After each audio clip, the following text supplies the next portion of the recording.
So, you want to listen to some tunes? Maybe something from a pop chart? Maybe a little throwback?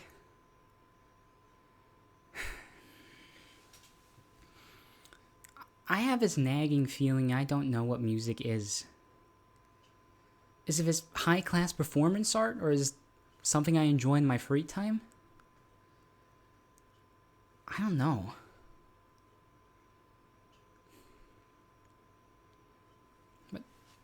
But honestly, what does music even mean?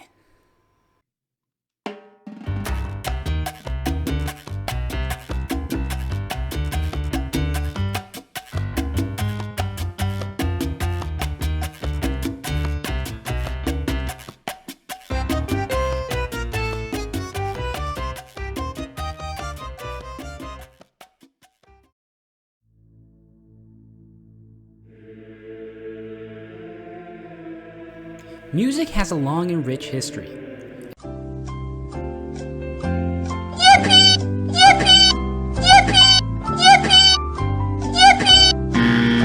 It started way before any real civilization started forming. Us humans have always been fascinated with sounds, so we made pipes that had holes in them.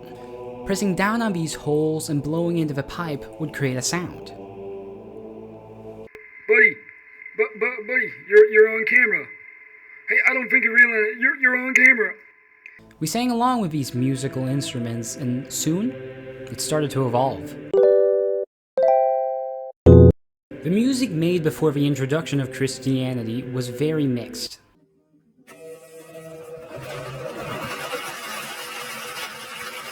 The music made by the ancient Greeks had influences from both East and West. This music was later formed into the music that was made by the Romans. We do have a few records of notations from during this time, and its system shows remarkable similarities to ours. The Romans and Greeks' most typical instruments were the trumpet for the sound of victory and the lyre for the deeply mellow thoughts of a poet. When Christianity was introduced and took hold of the Roman Empire, the music that followed was mostly inspired by the styles of the old Hebrew people. It was not until the era of Pope Gregory, 504 to 604 CE, that we got the iconic music of the early Christians. This musical styling is called the Gregorian chant. The Gregorian chant is iconic because of its use of polyphony with a perfect fifth. Actually, the most iconic thing with the Gregorian chant is that it was featured in Halo. This may sound like a bunch of made-up words, and that's because, all words are made up. Polyphony just simply means that there's more than one voice, like this. Perfect fifth is a ratio that is equal to 3/2. By this I mean that every note in music is represented by a certain hertz. An A note is usually tuned to 440 hertz. And if you use the ratio on this, 3/2, we should get the note that's a perfect fifth up. So we multiply 440 by 3, which gives us 1320, and then we divide it by 2, which gives us 660. This means that a note a perfect fifth up is 660 hertz, and the note that is 660 hertz is the note of E. The Gregorian chant used this sound because it's a very pleasurable sound to our ears, and it's also very easy to sing. As we move forward, we enter our second era of music, the medieval period.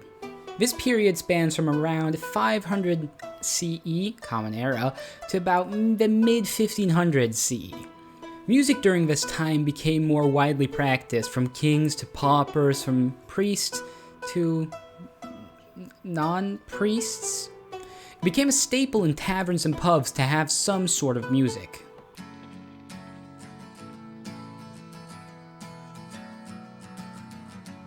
The music during this time took on a more complex structure and became more recognizable as modern music.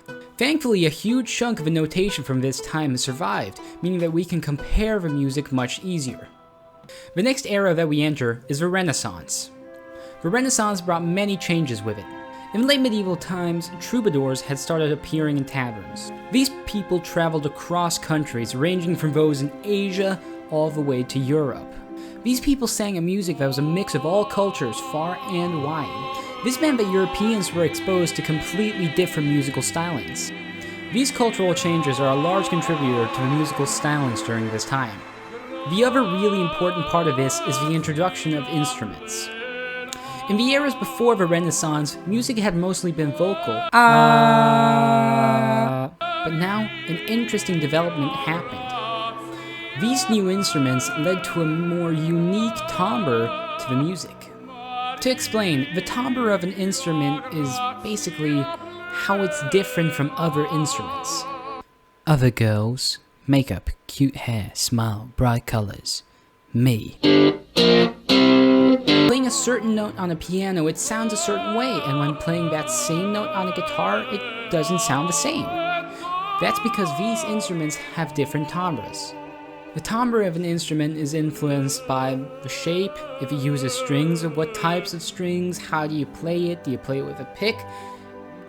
It's basically all variables you can find around an instrument. The introduction of new timbres meant more interesting musical choices. These more interesting musical choices would lead to becoming their own genres of a sort, such as keyboard instruments leading to the creation of a sonata. The theory behind the music during this time changed. It went from a more church-based system, called functional harmony, to a more secular. If the church one is called functional harmony, then the non-church one should be called non-functional harmony. The era that follows this one is the Baroque. These are Johann Sebastian Bach, J.F. Handel, and Purcell. I don't know how that's pronounced. The music during this time was composed of both vocal and instrumental works. The vocal works were at their most popular in the operas of the time. Concertos became popular during this time as a way of musicians to prove themselves by playing demanding pieces. This time also brings along support from the rich aristocrats, like the Medici family, who can be said to have helped create the violin. The normalization of two different keys started. Keys are essentially a series of notes that you have in a song. A common key that everyone can see is on the piano. All the white keys belong to one key.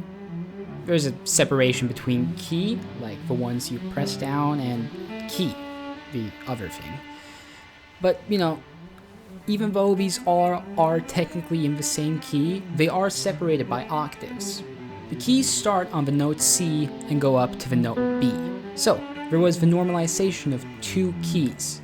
These two keys are the major keys and the minor keys. To put it simply and blunt, major keys equal happy sounding songs and minor keys equal sad sounding songs. These two different modes became more normal and accepted during this time. We know a lot about the Baroque era because during this time their notation became very precise, so we know exactly what they liked and what they didn't like.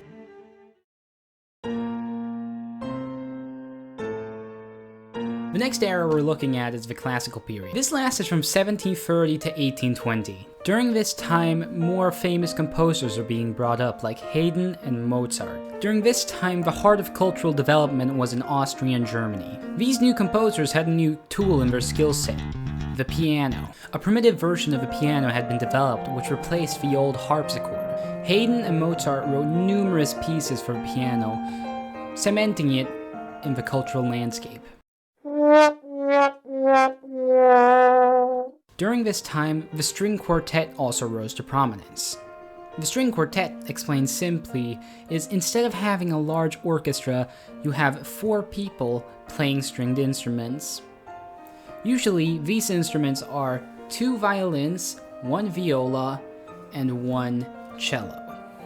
The large ensemble orchestra was also set in stone during this time. The opera had now evolved into its entirely own art form, which went way above the beliefs of the Baroque composers.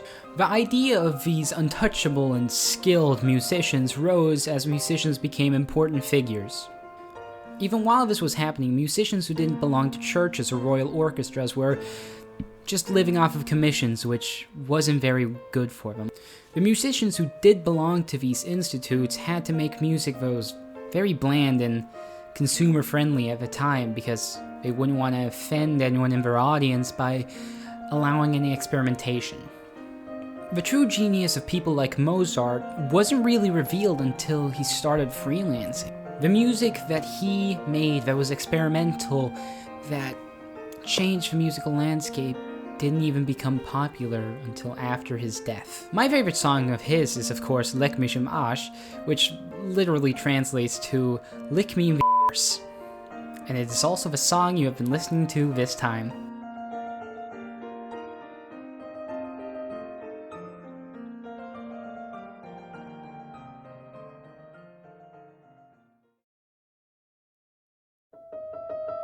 Our next period is the Romantic period. The period starts off with the late career of Ludwig van Beethoven. His works during the classical period were so successful that they started their own period. The Romantic era saw the refinement of instruments. They were now more finely made, which meant you could have more versatility while playing. The Romantic period is often referred to as the time where musicians started to be really heavy with emotions in their music. These often caused immense and impressive musical stylings, which can be seen in the works of Wagner, Mahler, and Berlioz. This really concludes the history of music. Isn't it nice to be done with something, you know? Not have to talk about it again because it's all true, and I've laid it out there bare, right? Right? Right?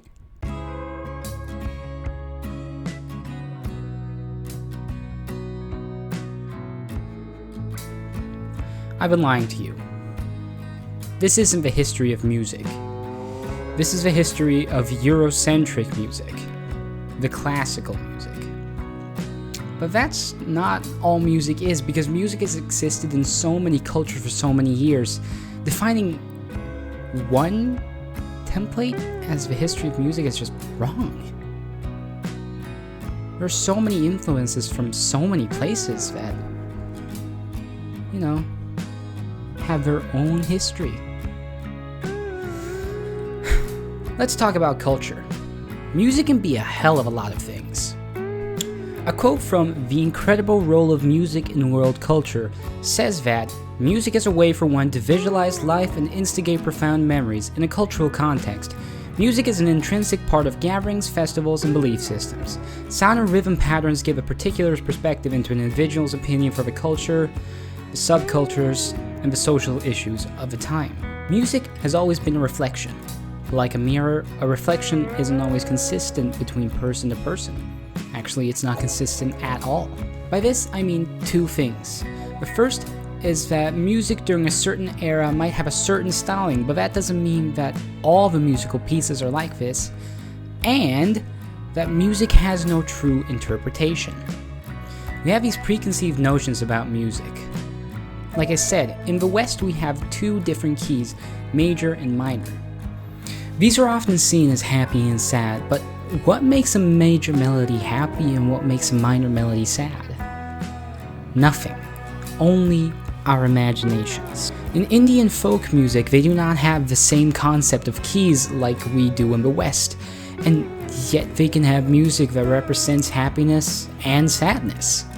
Music also has a meaning outside of our own comprehension. There have been studies in Finland and the USA that show that music is linked with enhanced verbal and memory abilities of people who have brain impairments.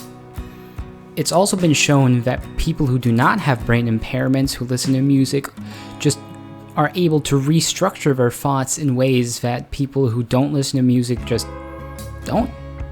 There's also the way of communicating that's made able by music.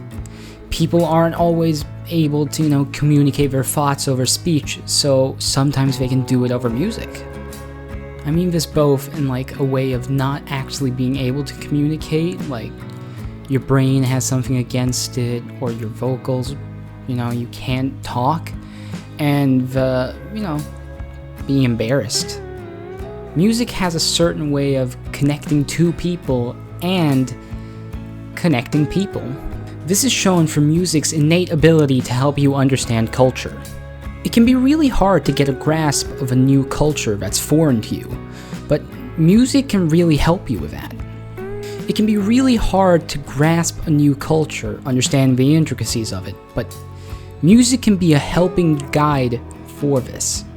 If you can connect to the music of a culture, you can try to connect with the people of a culture. Music, in a way, helps you empathize with people. In the USA during the Vietnam War, a lot of songs were dropped as a protest. This united young people who wanted to protest against this war. To know that people, out there, they had this community together. Music has always represented youth culture. Back when Mozart was around, he wrote funny songs. He wrote Leck mich im Arsch. This shows that youth culture has and always will be a part of music. Music is so heavily ingrained in our culture that removing culture from music won't make it music anymore. It'll make it sounds. And removing music from culture, that's removing a vital part of expressing yourself in this culture.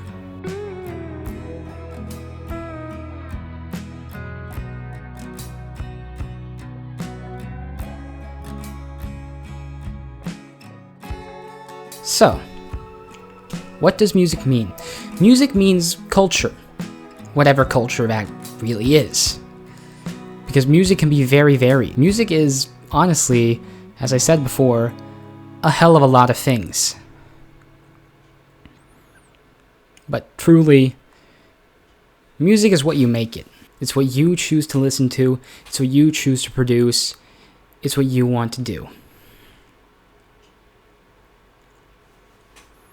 And by that, I say goodbye and thank you.